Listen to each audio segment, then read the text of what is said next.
Step by Step. 19 Essential Dhamma Talks by Sayadaw Jotika. Talk 5. Sati, on smelling, tasting and sensation. In the Milinda Panha, the dialogue between King Milinda and Venerable Nagasena explains that insight is the task of watching and observing the five aggregates, khandas, with direct knowledge, jnana. It is like a man watching his own monkey. The yogi must observe whatever arises, as if it were a stranger. Before establishing strong samadhi, and after dealing with seeing and hearing, I will now explain smelling consciousness. Smelling arises due to four causes, as explained earlier. If one takes it as, this smell, or I smell, identity view, sakkaya-ditthi, arises. One must know it simply as smelling consciousness.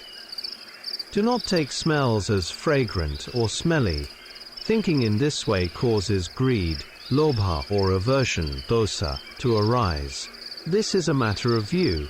For example, fermented fish paste is considered pleasant by some because they enjoy its smell, while Westerners may find it offensive.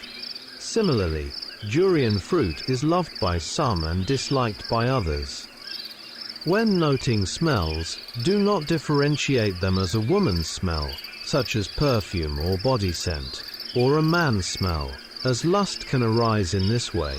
Contemplate smelling at the nostrils, not at the wrong place, such as imagining the smell as coming from outside. Knowing it as smelling consciousness is correct. When there is no smell, return to the in-breath and out-breath. Eating consciousness arises due to the tongue, saliva, food, and attention.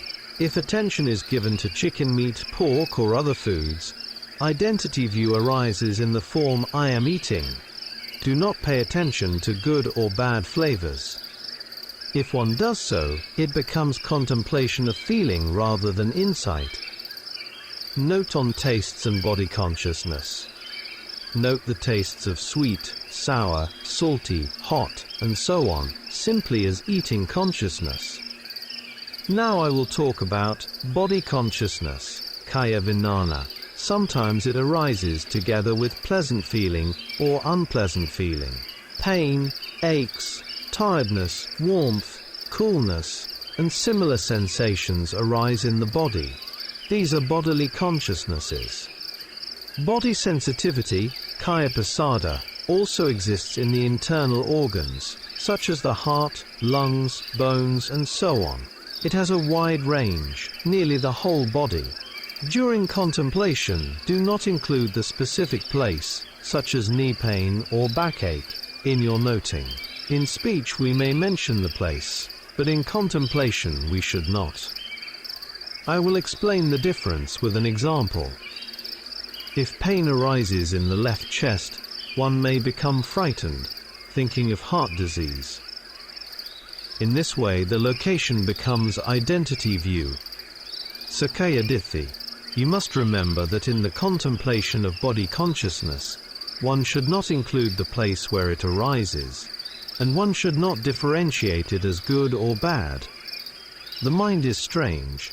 In contact with objects, for example, when touching a man or a woman, if attention is given to concepts, lust can arise.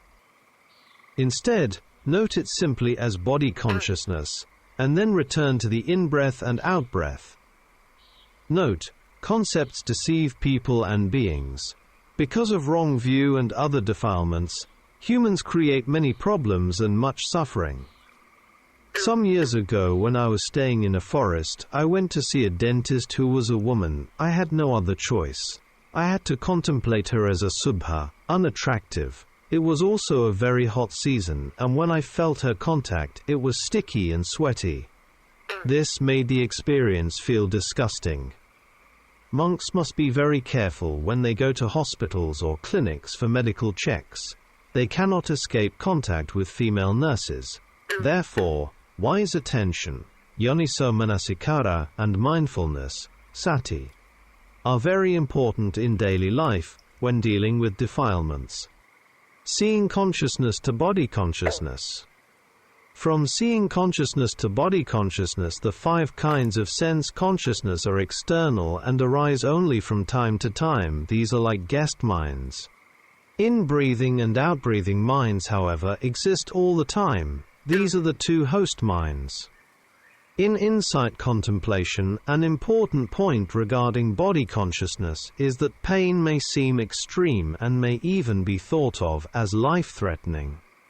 This is not actually so. It is not truly a strong, painful feeling, but rather appears intense because of the power of samadhi. It is like seeing bacteria through a microscope. This also happens due to clinging to self-view. Therefore, it is important to dispel wrong view, ditthi, beforehand. Sakkaya ditthi is the most dangerous defilement.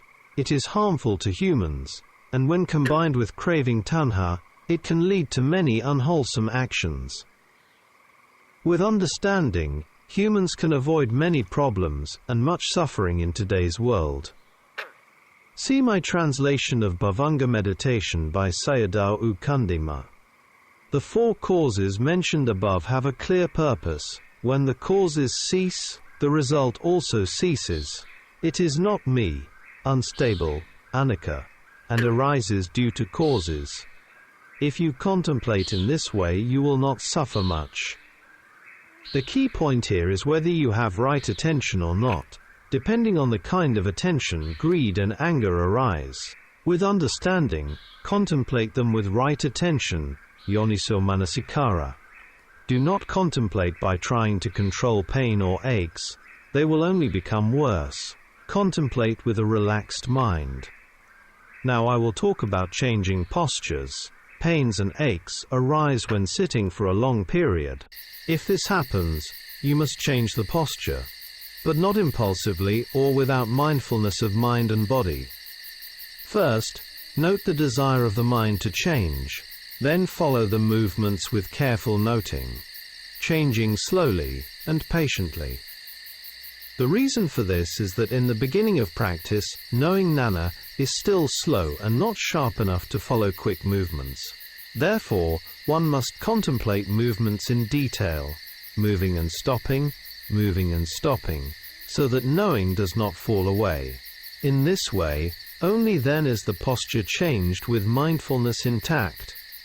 In all these explanations, contemplation of impermanence, anicca, has not yet been included. If you are able to contemplate the arising clearly, knowing becomes sharp, and you will also be able to discern the vanishing. By following whatever is arising in oneself and observing it carefully, one does not yet see the arising and falling impermanence anicca. Without knowing the truth of suffering, dukkha, yet one should not force it to happen, as that will disturb the practice. On the first day we established mindfulness, sati, through anappana. We had only one task, and the practice was easy and gentle. Now we contemplate the arising phenomena of the 5 sense doors. With many notings, the practice becomes more demanding, but knowledge, nana, develops.